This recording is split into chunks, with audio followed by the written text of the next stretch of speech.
Welcome to One-on-One. I'm your host, Shane Reinert, and today my guest is Mark Turner, a local filmmaker and television producer. Mark, welcome to the show. Thanks for having me, Shane. It's fun to be here. It's always fun to see you. It's great to have you here. I mean, you've got so much knowledge, and we're definitely going to be getting into that today. Well, you can tap what I know, and there's probably so much more that I don't know.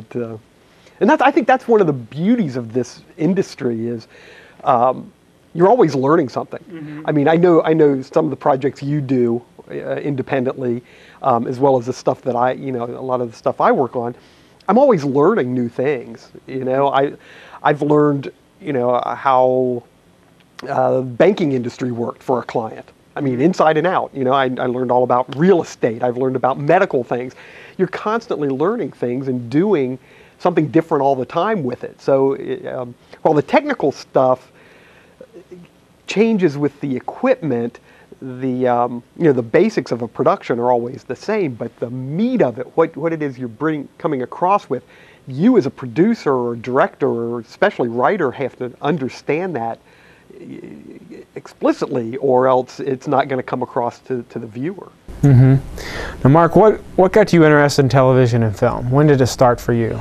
I always liked movies. I remember as a little kid even going to, going up to the movie theater or going to the drive-in, something that's long gone, and enjoying movies. In fact, when we would spend summers at relatives down in Kentucky, I had a cousin who managed a couple of drive-ins, and my brother and I would go and hang out and watch movies, and so that was really fun. But I never really made movies or anything like that. I was always writing. But when I got to college, I needed to declare a minor, and I thought, well, they had a film and television program, and that seemed like fun, and I always enjoyed it. So I took a class. I liked it, and I evidently wasn't that terrible at it. I didn't suck up the joint. So I just got more and more involved in it, and through college, I was working. I started working. We had a local PBS station there, mm-hmm. and they, after a class, I'd run camera at one of the for a class project that we had, and one of the producers at the PBS station asked if I was doing anything that afternoon. I said, well, I guess I'm blowing off classes now, because he let me run camera on a couple of shoots they had. And from then on, I started spending more and more time there, when I had the time working on things. I ended up producing some programming. And before I graduated, I was even producing a regular program for the local cable channel, kind of a news around campus and around town thing.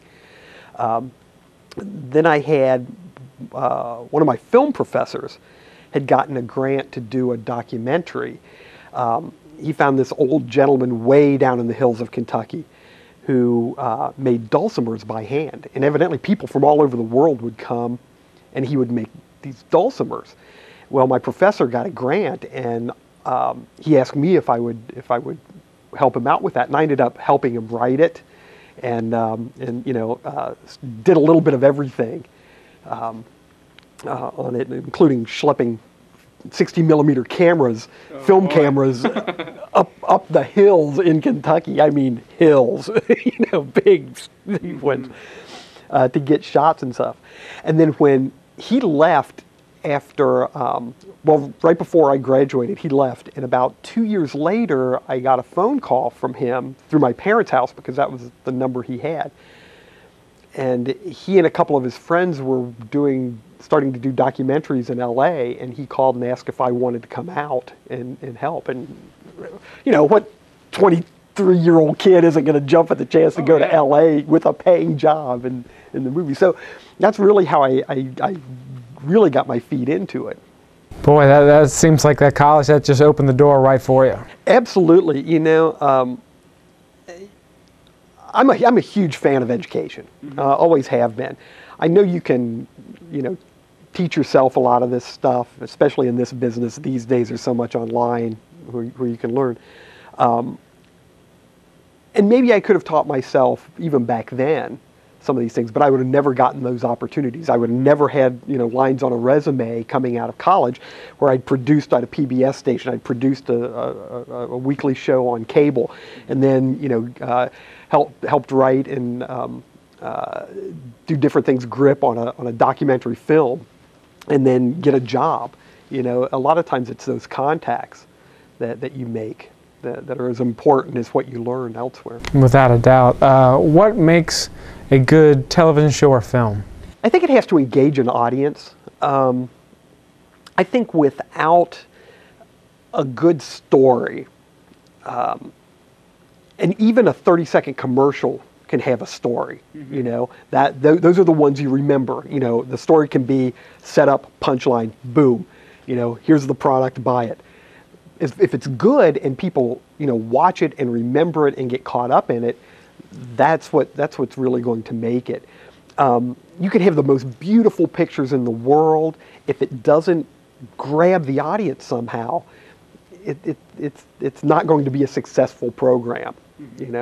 What are some of your most recent projects that you've been working on? I'm still working on this one documentary. It's like one of these labors of love. I've been working on it for a long time. It's just whenever I have the free time, I keep working on that, and then it will get finished. But it's just taking a long time. The last big thing I did that made the theaters was the Pete Rose documentary. I was one of the writers and producers on that, and that was fun. I mean, that was an absolute blast. As a kid growing up with the Big Red Machine, I mean, I graduated high school in '75, right in the middle of the Big Red Machine era. And I had baseball cards of Pete Rose when he was coming up and all this. And we got to talk to some of these, fabulous baseball players. My favorite was Tony Perez, Hall of Famer from the Reds. He now works for the Florida Marlins, and he lives down in Miami. And so we flew down to Miami. It was right before spring training, or right at the beginning of spring training, and he agreed to meet us.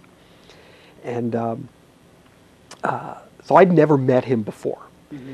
Now, I'm standing outside the hotel waiting for him to pull up because he was just going to drive up, and you can't mistake him. He comes driving up, and he's not getting out of the car. He's kind of looking around because I had told him I'd meet him outside, and I kind of went like this, and so he knew that somebody was there. So he hops out of the car. We walk up. I introduce myself. We go up to the room. He's very gracious, just the nicest guy in the world.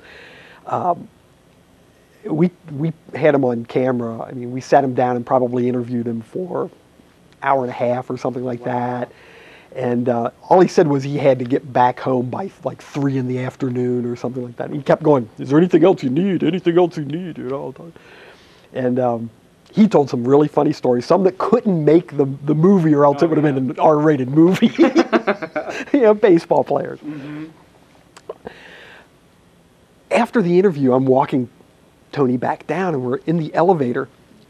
We go out. And I walk over to the little booth to have somebody get his car, and the guy said, "Oh, Mr. Perez's car is on the way." All I can figure is they had somebody stationed at the elevators for when he came down. That's what kind of a legend he is in Miami. A Cuban American down there, or a Cuban who lives in America. And a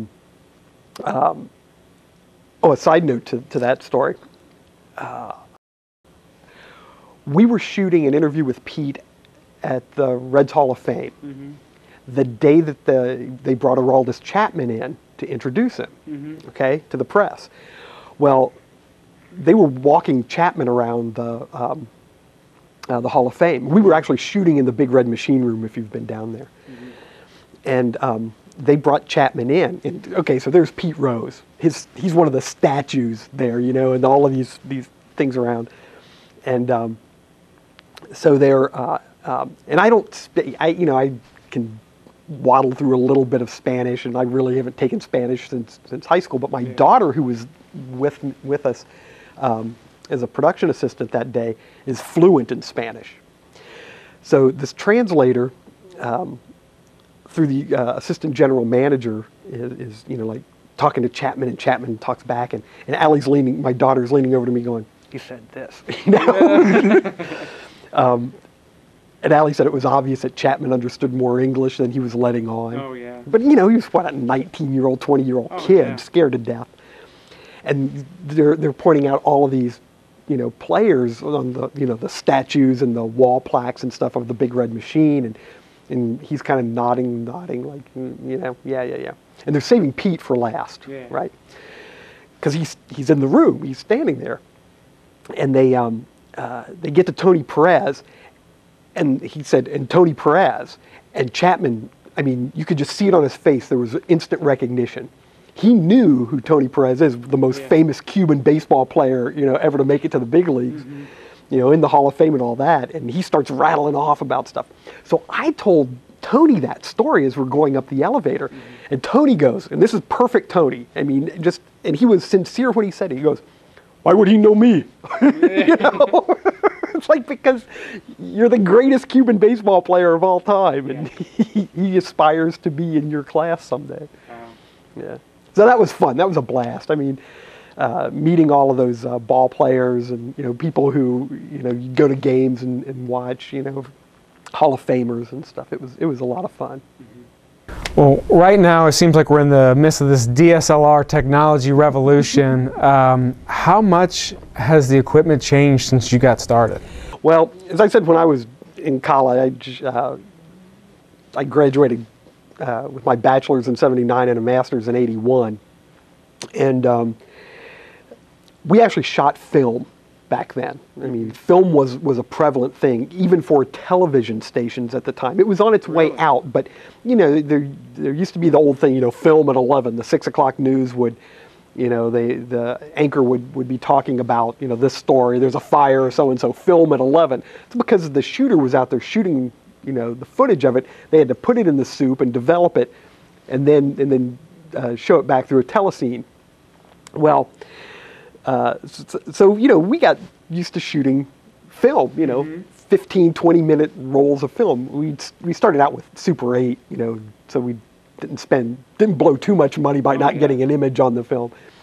And then video at the time, portable video, was either these monster 1-inch, you know, they were like this big, they were huge, you know, 1-inch videotape reels that would go on these and that was a portable machine, or a 3/4-inch cassette. And these things, I mean, they were like a suitcase, you know, if you've ever seen those. We actually have some of those here in the studio. We've got 3 decks of those in the back room in the storage. But have you seen the portable ones? Oh, yeah. Oh, yeah, they're huge. And those tapes, those portable tapes could get up to 20 minutes on them. And that was even the case when, like, Beta came in, and that, you know, the cameras where you'd have the camcorders with the deck right in the camera. They had the smaller tapes in those. Right, but the most you could get was like 20 minutes. So if you're out in the field and you're shooting something and you're planning, you know, planning out your shots, I mean, you had to really think, what am I going to do? How am I going to shoot this in terms of, you know, my 20 minutes worth of footage? Pop out a tape. Or if you're shooting multiple cameras ISO'd with these portable decks, you had to offset them, you know, until, okay, so people aren't changing out tapes at the same time and you've got something to go to. I mean, so there was a lot of that would go on that doesn't necessarily happen today. Well, there's probably a lot of fatigue too with those 50-pound cameras. They were monsters. I remember an early job doing covering some high school football. A lot of us we went to Eastern Kentucky University, and a lot of times we would the local Lexington stations would pay you know, an advanced student as a freelancer, give us a camera and a deck, and we'd go and cover the football or basketball games, you know, down that way, you know, because we're like 20 minutes south of Lexington. And, you know, you'd run and do, you know, the Madison County game, and then you'd run and do, you know, a game over in this county and a game over in that county, and then drive back to Lexington and drop off a couple of tapes. But you're going up and down the sidelines. You've got this 50-pound deck on this shoulder, and the cameras were monsters too. You know, that was a 20-pound, 30-pound camera with batteries on the back of it. So, I mean, you're you see these guys who've done it for a long time and loop-shouldered, you know. It's like, so I mean, the portability of it is one thing. The amount of time that you can, I mean, little cameras like the camera you're shooting with has probably a gig hard drive or something in it. Oh, yeah. You can get 4 or 5 hours worth of footage on it easy. It's just insane. Well, like you mentioned the DSLRs, and that's just an amazing piece of technology there. I mean, you've got the beauty. One of the problems with video, especially back when I was starting out, was that the quality of the glass in the lens wasn't as good. They were making it to be more affordable, and it was always zooms. Yes. Because you didn't necessarily have time to pop off a lens and pop another one on and stuff. So in some cases, as the recording technology got better with some of the Beta SP stuff that came along in the 80s, early 90s, you could actually see some of the flaws in the glass because the lens technology just wasn't keeping up with the imaging technology. Now you've got these digital SLRs that will run full motion HD video, and you can put really good lenses on them. There was a movie I read about, and I forget the name of it. It was this movie where they use actual Navy SEALs in part of the movie. Oh yeah. I can't remember. I can't remember the name of it either, and I didn't get a chance to see. Medal of Honor, was it? That might have been it. It was recent. Very recent, right? But I read an article, and I forget which magazine it was in, but they were talking about they actually had like 50 of these Canon digital SLRs, and they would put them on the helmets of the SEALs as they're jumping out into the water, running into firefights. So I mean, it's all mocked up. It's not the real thing. But for them, those cameras were disposable. Oh yeah. If it broke, it broke. As long as they got the SD card out with the footage on it. I guess there's one shot in it where they actually they put here's the camera lens, or this is the lens, and they put like reinforced steel here, up by the front of it, so that the camera body's back here and the SD card is more protected. They had a sniper sit back a couple hundred yards away and shoot out the lens. So you saw the bullet coming right at it, and they evidently did it in slow motion. It just looks amazing. Wow. But they sacrificed this, that camera was probably $900, and the lens is probably another $1,000. So $2,000 they sacrificed for that shot. But when you're talking about, $400,000, $500,000 worth of 35 millimeter or 70 millimeter film cameras, everything's relative, I guess. But it is pretty amazing what the technology has done. And being able to post on computers, I mean, if you remember the old 3/4 days, you remember the bulky. And you're going tape to tape. You've got these wheels you're turning, and if you made a mistake, you were in a whole lot of trouble. It wasn't like you could hit edit undo like you can on a computer now. Right. And if you go back and you look at it and say, 5 minutes into a 30-minute show, you realize that, that's not the shot you wanted. You need it to be a little bit longer. You had to go back from that point and re-edit everything else. It's just crazy. We're spoiled now. We are. And everybody has it on their computer, their desktop, their laptop. I mean, I remember my daughter coming home, she's in college now, but coming home in like 5th or 6th grade saying, "Hey Dad, we're going to do this project, and I'm going to make a video of it." And okay. When I was in 5th grade, we never thought anything like that. And well, now granted, I had some more sophisticated editing software, but basic stuff that comes with a computer now, people can put together their home movies and make them look good and burn it off to DVD and post it on YouTube, and it's just great. one of the problems I see with that is now everybody thinks they can be a filmmaker. You know, they don't necessarily understand what good composition is. They don't understand, you know, how to edit something for the best effects. That's where they need to learn, you know. And there's always the audio problems. Yes. You know, that's usually the kiss of death in somebody that's less experienced. You know, and I'm sure you see it all the time working here. People go out with, or they bring footage in. You know, here's the recital, and it's, you know, from the camcorder sitting there, and the audio is just bad. We recently had somebody, they do a radio show, and you know, their audio was good going out for the radio show, but the camera was set up right next to the speaker, and it was all blown out the entire time through. And I said, I'm sorry, you know, there's nothing we can do there. We'll fix that. Yeah, right. And it's not like, and that's one of the problems with a lot of the consumer grade cameras and even these digital SLRs is they're not built to handle good audio, professional audio gear. You know, they don't have the inputs, you know, and they're not able to handle the signal strength of a professional microphone. So you get what you get, and it's just not so good. That's usually the weak spot. Yeah, and lighting. You know, I remember, my goodness, when was it?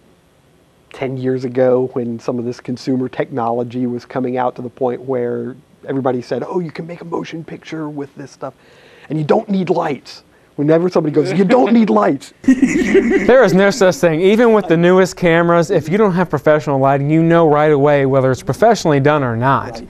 You can immediately spot it if this is just somebody who bought a really nice camera and just went out and tried to do what they could, or if it's somebody who took the time to light the scene and to pay attention to everything, every little step this person's doing, and how you can use the light to really affect the mood and the emotion in the shots. Exactly. Music and light are the two things that affect emotion the most. You know, you can, when a piece of music plays, you know, you hear a certain type of music and you know, uh-oh, here comes the bad guy, or, you know, or this is going to be a funny light scene or a romantic scene, and the lighting reflects the same thing. I noticed that a whole lot in the newest Steven Spielberg movie. He did War Horse, and he shot it on film. And I thought I had never seen anything so beautifully shot, and the music was just that epic music, and I was like, holy moly, this is the king here coming in here and showing people how it's done. Yes. Yes. Absolutely. So Mark, what would be your dream shoot? I love variety, you know, so I like going on and doing different things. Like right now I have 2 documentaries. One we're in the fundraising process for, and another one we're in the planning process for. And they're vastly different subjects. We're getting ready to shoot a web series, just a fun thing with a bunch of local actors and you know, filmmakers. And it's going to be a comedy, 15-minute web series. We're going to shoot the first 4 episodes here this month. So there's all that different stuff. But I came pretty close with the Pete Rose documentary, getting to meet some of these people that I idolized as a kid growing up. I'd like to shoot in Italy. I think if I had a dream shoot today, and it'll probably change, you know, within the next year, I would love to do a documentary on Ferraris.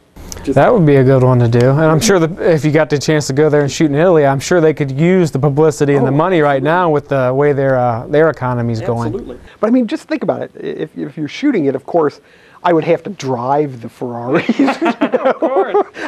You know, we'd be in there mounting cameras and doing all this. It would just be a blast, I think.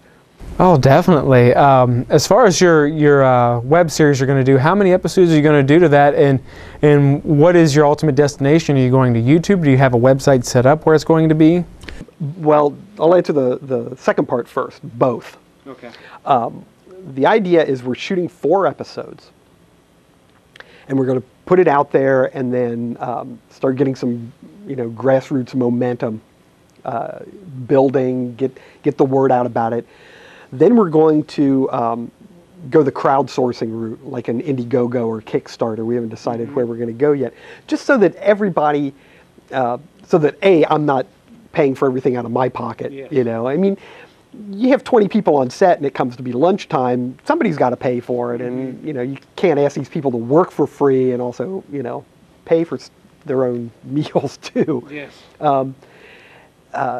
So our plan is to try to raise a little bit of money to be able to you know, reimburse people for gas and their, you know, things like that. Nobody's going to make a salary off of it.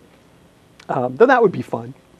But the plan is I've got sketched out 12 episodes that we're going to do. The series is called Wise Guys with a question mark. And it's about like a medium to small sized city in the middle of a state somewhere. They don't have their own, they've got maybe one television station in town kind of size. And they have one gangster. One guy who runs whatever little crime is in this little town. Well, he gets caught.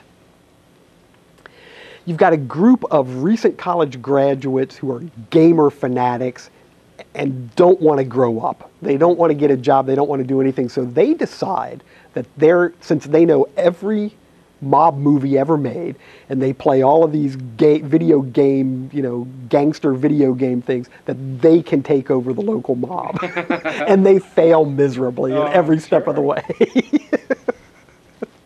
Oh boy, that's a really good idea. I wish I could claim the original idea. It was actually a guy named Mike Hahn who's helping me produce this.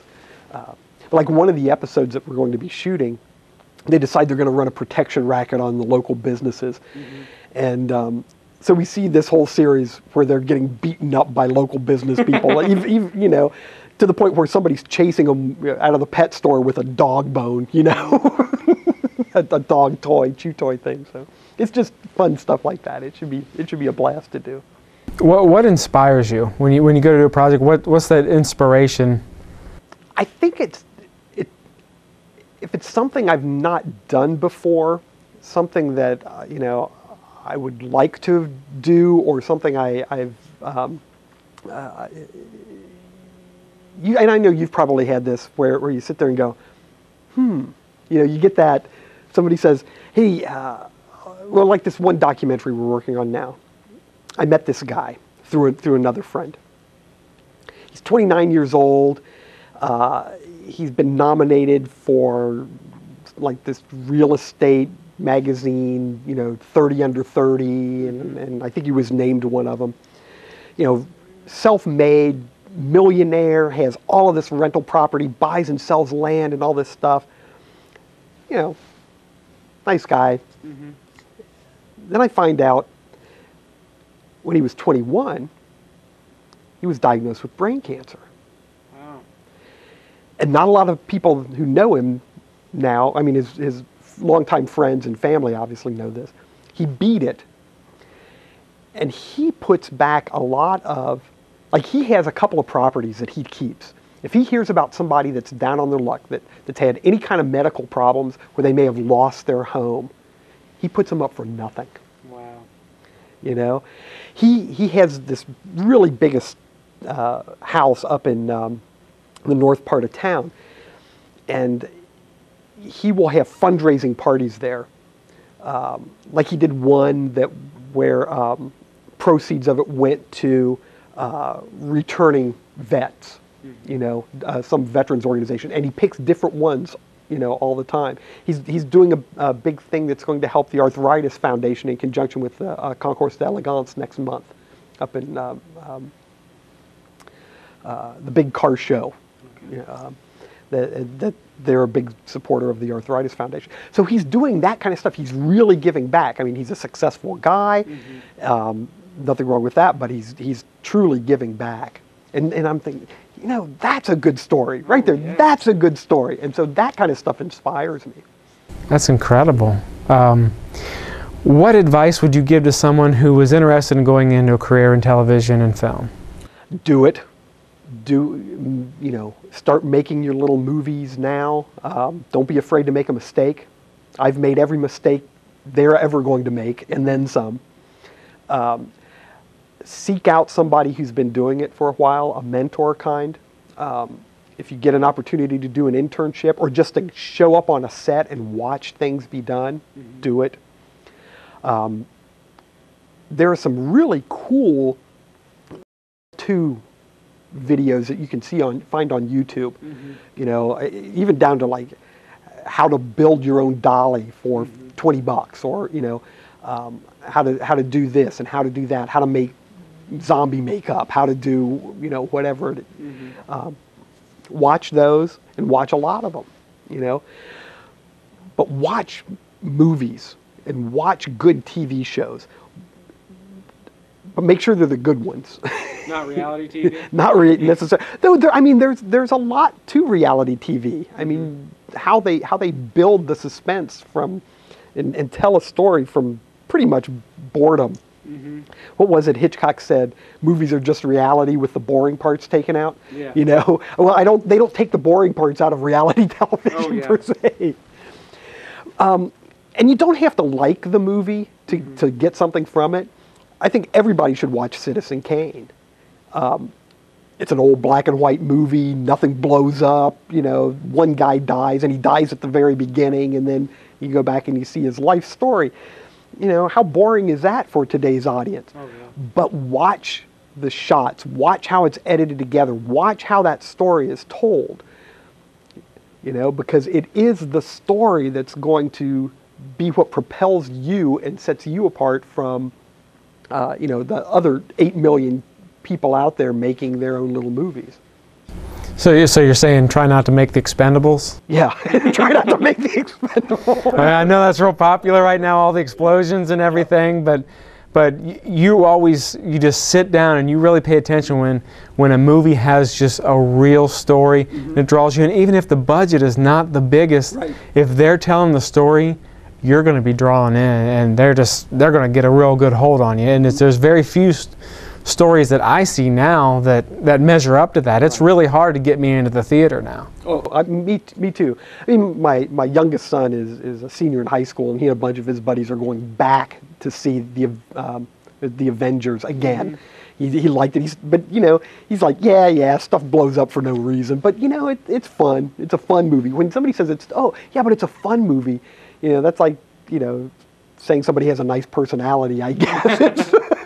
It's like the kiss of death. And it doesn't have to be, you know, some serious, you know, melodrama or, you know, thing. I mean, a lot of great movies have things blow up in them. I mean, look at Saving Private Ryan. We were talking about Spielberg earlier. Yeah. How amazing is that movie? You know, people die, people get shot. I mean, that opening sequence on Normandy Beach is just insane.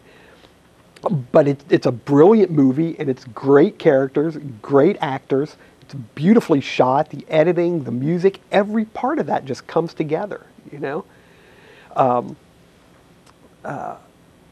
One of Spielberg's biggest influences was a Japanese director named Akira Kurosawa, who most people have never, in these days, have never heard of, but you've seen his influence. If you saw Dirty Dozen, that was a takeoff on one of his movies. Or no, not Dirty Dozen, Magnificent Seven. Okay. Was a takeoff on The Seven Samurai. Kurosawa was, it was not that, I just find this interesting myself. His family was killed in, I think it was the bombing of Nagasaki. He had been sent to stay with his relatives. He was young, maybe a teenager or preteen at the time, you know, 100 miles away, and lived. But most of his family died in that. And when the Americans, soldiers were occupying Japan at the time, he would sneak in to watch movies. Well, at the time, they were like Howard Hawks movies and John Ford Westerns and things like that. And he was fascinated by that. So when he got a job at Toho Studios as an assistant director, he's an artist first, he had a very American sensibility to his movies, the kind of movies he liked. And so when he got an opportunity to direct, they shared that. So a number of his movies that were samurai movies, and I mean, who could not love a samurai movie? That's right. What's the Bare Naked Lady song? The Chicken of China, the Chinese chicken. Da da da da. Yeah, that mentions Kurosawa. Like Kurosawa, I make mad films. But when Kurosawa won a Lifetime Oscar, or maybe he won Best Foreign Picture Oscar for Ron, I forget which one it was. He was basically blind when he made that movie, kind of like a deaf guy writing a symphony. Yes. But he was up there through a translator saying, with the making of this movie, I finally started to understand how movies are supposed to be made. And I remember there was a shot of Spielberg sitting there, and Spielberg is just like, he's just now getting it, I'll never get it. Yeah. But see, that's some of those people, when I say you need to go back and watch all these movies, you need to find these. Some of these old movies, you can get them on Netflix and watch them. And you don't have to love the story, but watch how it's made. And you can see what influenced Spielberg or George Lucas. What influenced these guys to make these movies, I've been one of those people with Netflix who's found some things of just like, wow. I saw Lonesome Dove for the first time. Oh, yeah. And I was like, I'm not a big Western fan, but that one drew me in. I thought, I don't know that they could have told that story any better. That was perfect. They had all the right people, the right setting. It was just amazing. So what's next for Mark Turner? Well, the web series, which is really a fun thing. We've got that, and I'm shooting another short that involves zombies and ballerinas. Makes sense. Yeah, that was my daughter's idea. She's been a dancer. She's a dance education major now. She said, I've always wanted to be a zombie ballerina. And so we thought up this story together. And so we're going to shoot that. And those are fun things. The kind of things that we in the business do in our spare time is make movies and films and things. I've got the one documentary that I talked about before about the gentleman who's giving everything back that we're fundraising for. I have another documentary that I'm developing all about a guy from the 1800s who set up, he was one of the founders of Fifth Third Bank, or the bank that became Fifth Third Bank. Okay.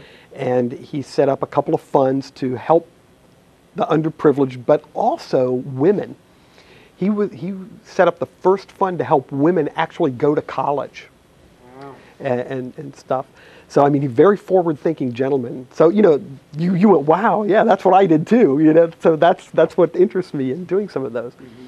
And then I have my what I call my day gig jobs, because I operate Above the Line Media, my little production company that's now in its 10th year here, and I do all kinds of corporate media things, and that pays the bills. And a lot of those are fun, but they're not. Not real creative. They can be. They can. But it's always there's always something to do. Always something interesting going on. Like I said, we were talking before. I'm going to talk with students over the summer. Someone we both know is doing a student workshop film. And he asked me to come in and help explain all of this to the students up front, and so just keep doing that, and that's not real exciting, I don't have any plans to hang out of a helicopter again anytime soon, though I've done it, but who knows? Maybe that'll happen again. Well, it sounds like you've got quite a bit of experience, a lot of great things you're able to share with our audience. I'm sure a lot of people are going to gain a lot from this interview. Well, I hope so. If you can't pass it on, I mean, you can't. The knowledge isn't going to do you any good when you take it to the grave. Yeah. If you can't pass it on to someone else, and you do it every day here, so you know what that's like. You help other people be better, and if nothing else, it makes you feel better, and now you've got someone who understands what what they're supposed to be doing, and maybe they can help you out on another project. Definitely, definitely. Well, my guest has been Mark Turner, television and film producer, and you have been watching One on One.